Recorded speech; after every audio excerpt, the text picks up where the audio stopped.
ভারত ও পাকিস্তানের মধ্যে চলমান সামরিক উত্তেজনায় দুদেশের সীমান্তবর্তী এলাকাগুলোতে ভয়াবহ মানবিক বিপর্যয় নেমে এসেছে।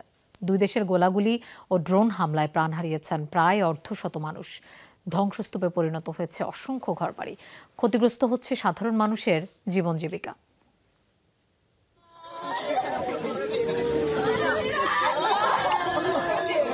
স্বজনহারাদের আহাজারিতে ভারী হয়ে উঠেছে চারপাশ।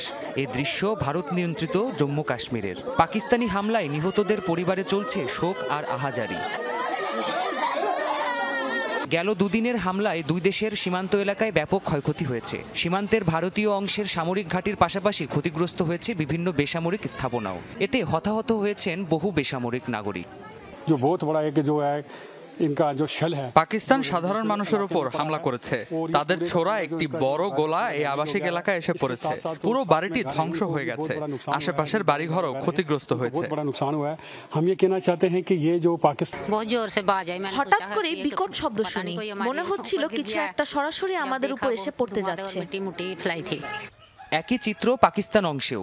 স্কুল, ধর্মীয় প্রতিষ্ঠান থেকে শুরু করে বিভিন্ন বেসামরিক স্থাপনায় পরিণত হয়েছে ভারতীয় টার্গেটে। যদিও মনোবল হারাতে নারাজ সেখানকার বাসিন্দারা। আমি পাকিস্তানের পক্ষ থেকে ভারতকে বলতে চাই, আমরা আপনাদের ড্রোন দেখে ভয় পাই না। আমরা আমাদের সামরিক বাহিনী ও সরকারের পাশে আছি। ভারত যতই হামলা করুক, আমাদের মনোবল এখনো ভাঙতে পারেনি। এই অবস্থায় বাংকারে আশ্রয় নিচ্ছেন সাধারণ মানুষ। সীমান্ত এলাকা জুড়ে যুদ্ধ আতঙ্কে বন্ধ বাণিজ্যিক কার্যক্রম। প্রাণপ্রতিম কুণ্ডু, যমুনা নিউজ।